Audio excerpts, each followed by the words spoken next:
International మీడియాలో చూస్తే geo politics గేమ్స్లో ఎక్కువ డిస్కషన్స్ ఇండియా చైనా రిలేషన్స్ గురించి జరుగుతున్నాయి. సడన్గా ఆల్మోస్ట్ 5 years ఇంటర్వెల్ తర్వాత ఇండియా చైనా టైస్ ఇంప్రూవ్ అవుతున్నాయని అనిపిస్తుంది. ఇది ఒక మేజర్ డెవలప్మెంట్. ఎందుకంటే 2020 గాల్వన్ క్లాష్ తర్వాత ఇండియా చైనా టైస్ పూర్తిగా ఆగిపోయాయి. ట్రస్ట్ కంప్లీట్గా బ్రేక్ అయిపోయింది. అలా ఉన్న సిచ్యువేషన్ ఇప్పుడు సడన్గా రిలేషన్స్ మంచిగా మారుతున్నాయి. ఇంకో ఇంట్రెస్టింగ్ పాయింట్ ఏంటి అంటే ఒక సీక్రెట్ లెటర్ లీక్ అయింది.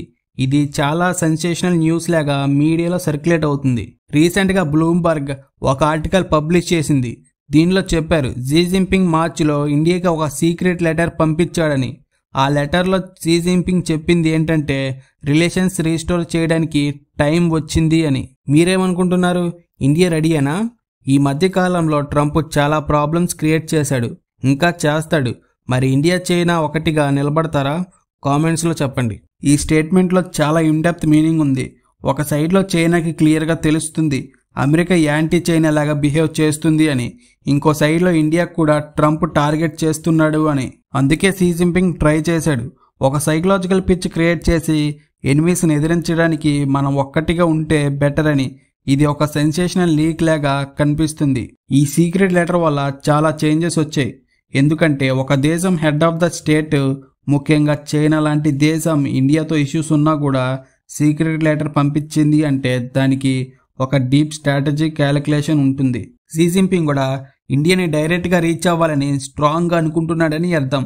ఇంకో ఇంట్రెస్టింగ్ పాయింట్ ఏంటి అంటే పీఎం మోడీ గారు ఈస్ట్ ఏషియా యాత్ర ఆల్రెడీ స్టార్ట్ చేశారు. ఫస్ట్ జపాన్కి వెళ్ళారు, తర్వాత చైనాకి వెళ్తారు. ఇది చాలా సింబాలిక్ మూమెంట్. ఎందుకంటే ఏషియాలో 2 major economies India and China. Modi గారు జపాన్ విజిట్లో బుల్లెట్ ట్రైన్ టాపిక్ హైలైట్ అయింది.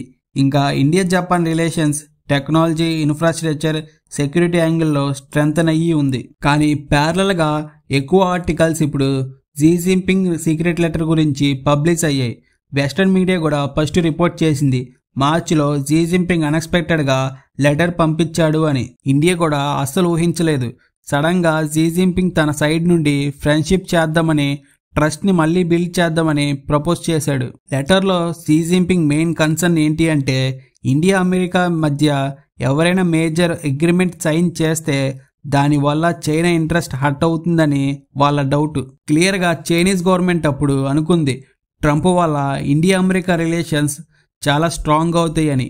నిజానికి అమెరికన్స్ కూడా అలానే ఎక్స్పెక్ట్ చేశారు ట్రంప్ ప్రో ఇండియా ప్రెసిడెంట్ అవుతాడని. కానీ ఆపరేషన్ సింధూర్ తర్వాత ట్రంప్ టోటల్గా యాంటీ ఇండియా టోన్లోకి వెళ్ళిపోయాడు. ఆపరేషన్ సింధూర్ తర్వాత ఇండియా అమెరికా టైస్ అన్ఎక్స్పెక్టెడ్గా చేంజ్ వచ్చింది. టారిఫ్స్ వేశాడు, డిఫెన్స్ డీల్స్ క్యాన్సిల్ అయ్యాయి, బోయింగ్ స్పేర్ పార్ట్స్ బ్యాన్ చేసింది. ఇవన్నీ ఇండియాకి హెడ్ఏక్ లాగా ఉన్నాయి. ఆ టైంలో Xi Jinping letter diplomatic life line లాగా కనిపించింది. ఆ టైంలో షీ జిన్పింగ్ కూడా ఇండియా అమెరికా అలయన్స్ ఫామ్ అవ్వకుండా చేయడానికి లెటర్ పంపించాడు. లెటర్లో చెప్పాడు చైనా హై ర్యాంకింగ్ అఫీషియల్స్ని అపాయింట్ చేస్తుంది అని. వాళ్ళ జాబ్ ఏంటి అంటే ఇండియా చైనా రిలేషన్స్ని ట్రాక్లోకి తీసుకురావడం. ఈ లెటర్ డైరెక్ట్గా మన ప్రెసిడెంట్ ముర్ము గారికి డెలివర్ చేశారు. పీఎం మోడీకి అండ్ ఎక్స్టర్నల్ అఫైర్స్ మినిస్టర్కి షేర్ చేశారు. ముందులో మోడీ గారు లెటర్ని సీరియస్గా తీసుకోలేదు. రీజన్ చాలా సింపుల్. ఇండియాకి చైనాకి మధ్య ట్రస్ట్ ఇష్యూ ఇంకా చాలా డీప్గా ఉంది.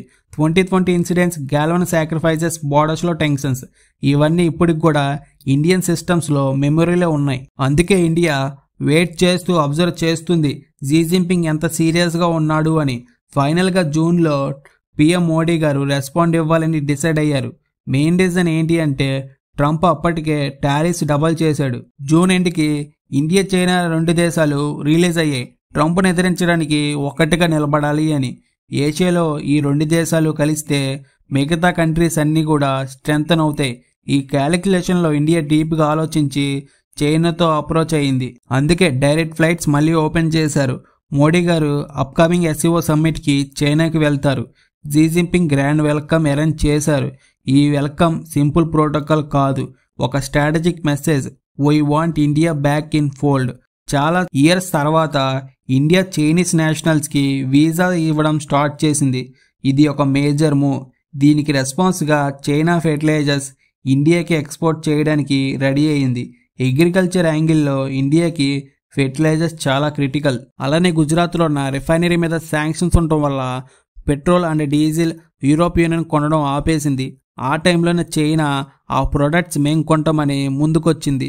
అప్పుడు ఇండియా ఎక్స్పోర్ట్స్కి లాస్ రాకుండా జరిగింది. అయితే జూన్ తర్వాత ఇండియా చైనా రిలేషన్స్లో రిమార్కబుల్ టర్న్ వచ్చింది. 2020 ఇన్సిడెంట్స్ని పక్కన పెట్టి బ్రైట్ ఫ్యూచర్ సైడ్ చూస్తున్నారు రెండు దేశాలు.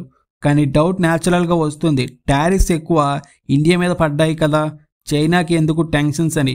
ఆన్సర్ ఏంటి అంటే ఇండియాకి 50% టారిఫ్స్ పడ్డాయి, చైనాకి 30%. కానీ చైనా కేసులో 90 days డెడ్ లైన్ ఇచ్చారు. ఒకవేళ డీల్ జరగకపోతే టారిఫ్స్ 200%కి పెరిగే ఛాన్స్ ఉంది. ట్రంప్ రీసెంట్గా ప్రపంచానికి చెప్పాడు 200 చైనీస్ ఎయిర్ప్లేన్స్ నేల మీద పడి ఉన్నాయి గాల్లో ఎగరకుండా. ఎందుకంటే బోయింగ్ స్పేర్ పార్ట్స్ చైనాకి అమ్మడం ఆపేసింది అమెరికా. అదే సిచ్యువేషన్ ఇండియా కూడా రావచ్చు. ఇండియా బోయింగ్ స్పేర్ పార్ట్స్ని యూస్ చేస్తుంది ఎయిర్ క్రాఫ్ట్స్లో. ఒక్క మాట యుఎస్ ప్రెసిడెంట్ చెప్పితే బోయింగ్ స్పేర్ పార్ట్స్ ఇండియాకి ఇవ్వకుండా ఆపగలడు. అప్పుడు మన ఇండియా ప్లేన్స్ కూడా నేల మీదే పడి ఉంటాయి. చైనా ఇప్పుడు సేమ్ ప్రాబ్లమ్ని ఫేస్ చేస్తుంది. ట్రంప్ చెప్పాడు చైనా రేర్ ఎర్త్ మెటల్స్ని అమెరికాకి ఎక్స్పోర్ట్ చేస్తాం ఆపేస్తే అమెరికా కూడా 200% టారిఫ్ చైనా మీద వేస్తుందని క్లియర్గా చెప్పాడు. అయితే చైనా మీద కూడా ట్రంప్ ప్రెజర్ ఉంది. అందుకే చైనా ఇండియాతో కోఆపరేట్ చేయడంలో ఇంట్రెస్ట్ చూపిస్తుంది. గ్లోబల్ స్టేజ్లో ఇండియా చైనా కలిసి మెసేజ్ ఇవ్వాలని అనుకుంటున్నారు. గ్లోబల్ టైమ్స్లో కూడా ఇప్పుడు పాజిటివ్గా స్టేట్మెంట్స్ రావడం స్టార్ట్ అయ్యింది. Twin engines of Asian economy అని ఇండియాని చైనాని డిస్క్రైబ్ చేస్తుంది. ఇది ఒక మంచి విషయం, ఎందుకంటే గ్లోబల్ టైమ్స్ యూజువల్లీ ఇండియా మీద అగ్రెసివ్ టోన్ మెయింటైన్ చేస్తుంది. సో ఫ్రెండ్స్, సెప్టెంబర్ నుండి ఇండియా చైనా రిలేషన్స్ చాలా చేంజెస్ అవుతాయి.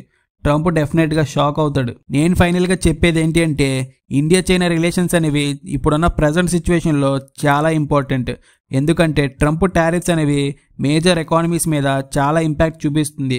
ఆల్రెడీ చైనా చాలా మార్కెట్స్ క్యాప్చర్ చేసింది, మన ఇండియా ఇప్పుడిప్పుడే క్యాప్చర్ చేస్తుంది. అంటే ఫ్రీ ట్రేడ్ అగ్రిమెంట్స్లో సైన్ చేస్తుంది అని అర్థం. రిలేషన్స్ని మంచిగా మెయింటైన్ చేస్తూ పవర్ని బ్యాలెన్స్ చేస్తుంది. Thank you so much for watching. ఈ వీడియో మీద మీ ఒపీనియన్ ఏంటో కామెంట్ చేయండి. ఇంకా ఛానల్ని సబ్స్క్రైబ్ చేయకపోతే ప్లీజ్ సబ్స్క్రైబ్ చేయండి. వీడియోకి లైక్ చేయండి, మీ ఫ్రెండ్స్కి షేర్ చేయండి. ఉంటా మరి. జై హింద్, జై భారత్.